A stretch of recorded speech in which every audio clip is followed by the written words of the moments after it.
Hello বন্ধুরা, welcome to my channel Sangeeta space. আশা করি সবাই ভালো আছে। আজকের রেসিপি হলো নিরামিষ ফুলকপির ডালনা। রেসিপিটার জন্য এখানে ফুলগুলোকে ছাড়িয়ে নিয়েছি, অল্প মটর নিয়েছি ও আলুগুলোকে স্কোয়ার শেপে কেটে নিয়েছি। বন্ধুরা, সম্পূর্ণ ভিডিওটা দেখার অনুরোধ রইল। চলুন এবার রেসিপিটা দেখে নেওয়া যাক। ফুলকপিটা ভাপিয়ে নিয়েছি। এখন কড়াইতে অল্প তেল দিয়ে সামান্য হলুদ গুঁড়ো দিয়ে দিলাম। এবার ফুলকপিটাকে দিয়ে দিচ্ছি। অল্প চিনি যোগ করে দিলাম। ফুলকপিটাকে লো টু মিডিয়াম ফ্লেমে নেড়েচেড়ে লাল লাল করে ভেজে নেব।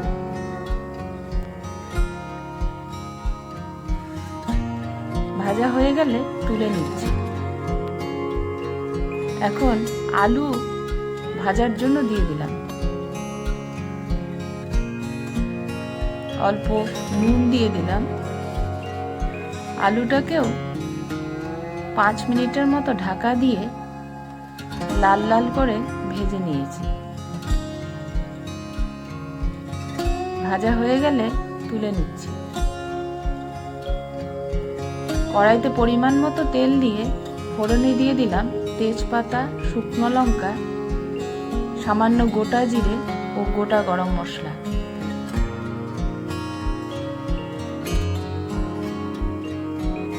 ফোড়ন থেকে সুন্দর গন্ধ বেরোতে থাকলে তখন যোগ করে দিলাম একটা বড় সাইজের গ্রেট করা টমেটো। টমেটোটাকে নেড়েচেড়ে কাঁচা গন্ধ চলে যাওয়া পর্যন্ত ভেজে নিয়েছি।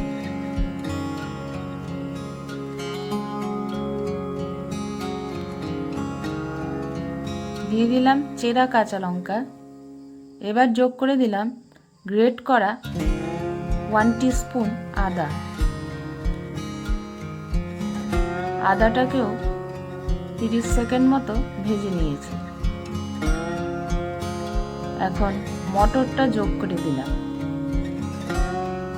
মটরটাকেও নেড়েচেড়ে 1 মিনিট মতো ভেজে নিয়েছি। তারপর রোজকার মশলা, হলুদ গুঁড়ো, লঙ্কার গুঁড়ো, ধনে গুঁড়ো ও জিরে গুঁড়ো দিয়ে দিলাম।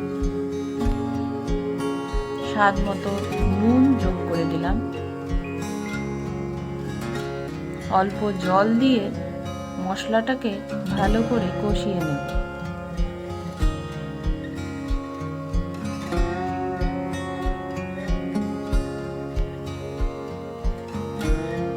অল্প চিনিও দিয়ে দিলাম। এখন ভেজে রাখা আলু আর ফুলকপিটা যোগ করে দিলাম।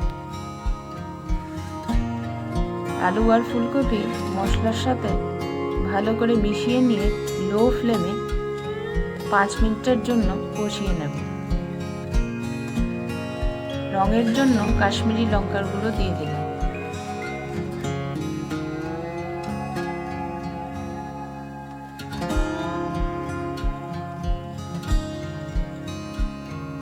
দেখুন তরকারিটা কষানো হয়ে গেছে। এবার পরিমাণ মতো গরম জল দিয়ে দিচ্ছি। এখানে আমি শাহি গরম মশলা যোগ করে দিলাম।